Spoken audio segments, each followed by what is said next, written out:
Një tjetër fenomen që ndoshta shumicës prej jush as që u shkon në mendje.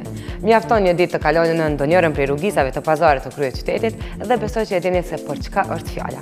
Muzika e cila dëgjohet në secilin dyqan në ato pjesë rrjedh nga dika. E këndon dikush, e dëgjon shumë kush. Janë këta disa këngëtarë të cilët paralelisht punojnë dhe fitojnë si pjesa tjetër e estradës të cilët çdo ditë i shohim në ekranet tona televizive. Mirë, po këta të tjerët mund t'i dëgjojmë vetëm përmes CD-ve. Për më shumë e ndjekim material në vjem.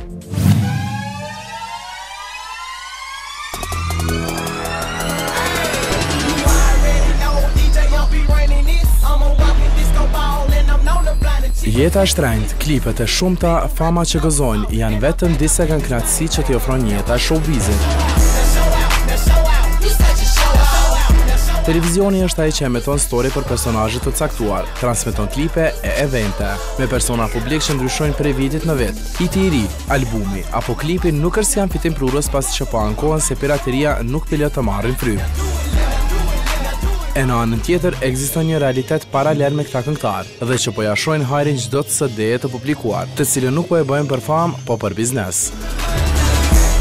Të hedhim syrin në një kanal muzikor, gjithmonë përpara kemi hitet apo klipet e reja të famshmëve tanë, por ku janë të tjerët e muzikës shqipe që po bojnë namin në diasporë e vend me ndejat e muzikat e tyre.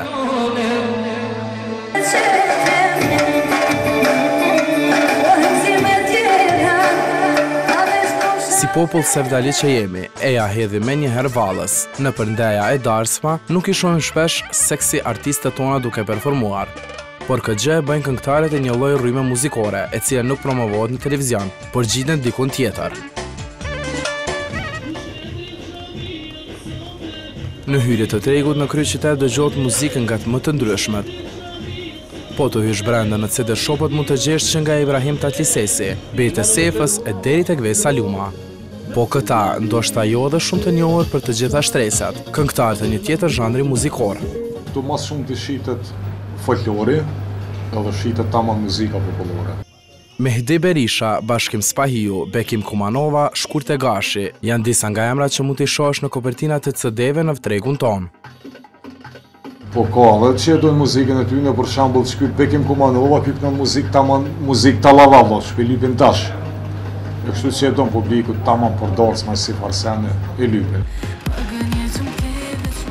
Në krahasim me këta, të ashtu quajturit yje dhe të pëlqyerit e rinis, si duket nuk po shohin hajrin albumeve. Prandaj, edhe një i vetëm në 3 vite mund të konsiderohet i mjaftueshëm me pretekstin, se duhet të kenë në karrierë të paktën edhe një album. Po normal, se ato për shambull që i shohin televizion, ato non-stop i ngojnë ato në televizion. Po i dojnë edhe ato, nuk ka që si dojnë edhe ato, po këtu tjerët ma shumë, se nështë ato i kam bo bajat që i shohin non-stop. Hyrja e tregut nuk është i vetmi vend ku mund të shohësh e dëgjosh këtë tjetër realitet. Mjafton një vend i vogël të jetë e të buroj muzika. Bëj muzikë për dansma dhe arrangje të ndryshme familjare, me këngë e valla dansmash, zërim profesional. Cilat janë mosha që nuk hezitojnë të dëgjojnë këtë lloj teksti e ritme? I moshës të 5-30, varet tash ka mosha më të reja që vinë, të 18-20. Cilët janë këngëtarët më në emër e më të kërkuar se përket kësaj bote? Mas shumë t'i dëmanë me dhe shkanë për darsma, Abdul Mziu, ka lloj këngëtarë të Uta Selimi, që shkojmë Allah t'i shka ma shumë. Muzike pastër apo e përzier, një gjë mund të thuhet, si e dëgjon trupin e hedhë në aksion, e ata që e kultivojnë, po ndahen të lumtur me fitimin që po kanë.